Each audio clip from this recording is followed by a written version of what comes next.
I hope you've all been well, and I'm back with another video.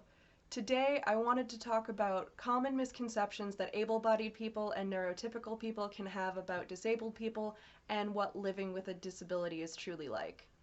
I do want to preface this topic by saying I do understand that most of these misconceptions are born out of ignorance and not malice, but they still need to be corrected.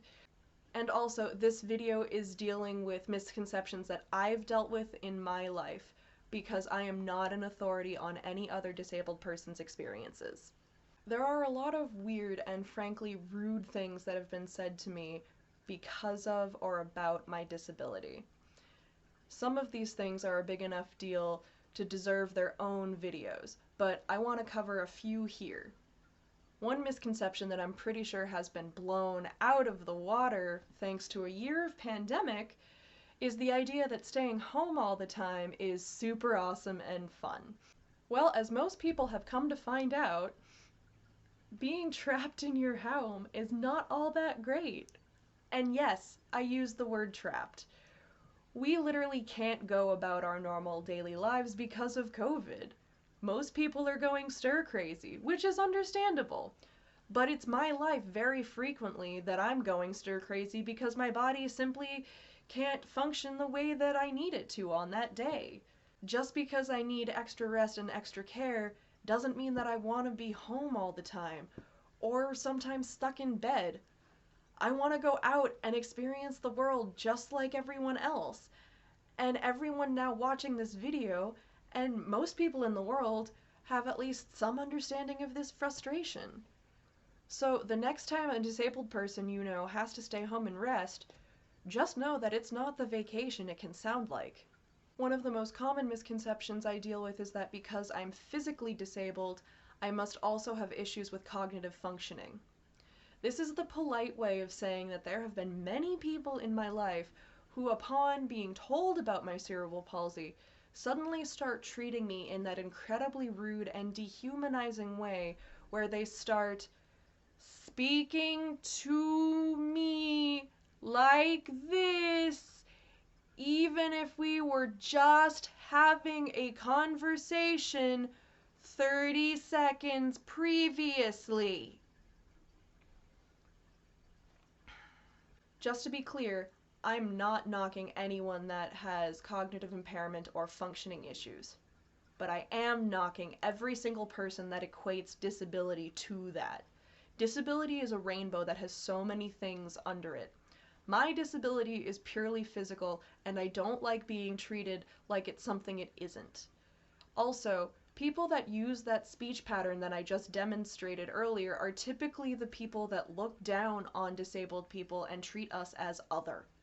Another misconception that I deal with that is also super annoying is I'm too young to be disabled.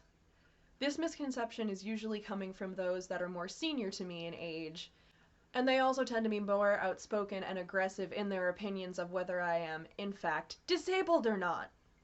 You know, 'cause they're all doctors and can tell on sight if a person is disabled. I'm not sure if it's truly ignorance that some people either cannot or just won't grasp the concept that there are people in the world that are born with disabilities. So to see a young person in a store use mobility aids of some kind is truly a shock to them, or they're just rude. And honestly, after some of the confrontations I've had with boomers in stores, I'm pretty sure they're just rude and very deeply indoctrinated with the idea that disabilities are bad and hush hush. I mean, that was how they were thought of back in the day, but we're more educated now. I'm also not sure if they grasp the concept of invisible disabilities. I've been told by multiple random strangers, "Well, you look fine to me." Never ever do this to anyone, by the way. Not just a stranger. Never say something like that even to someone you know, because it invalidates their experiences.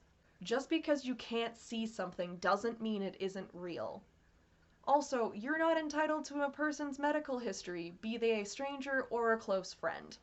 And finally, the biggest misconception that I want to educate the able-bodied community about: just because I could complete a task at one time does not mean I can do it again at another time or on command. With cerebral palsy specifically, it takes me 3 to 4 times the amount of energy to complete the same tasks as an able-bodied person.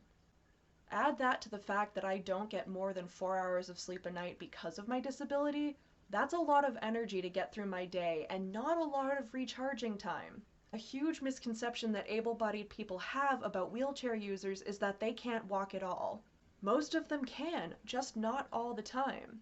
I frequently use mobility scooters in my shopping trips, as I go into further detail in another video.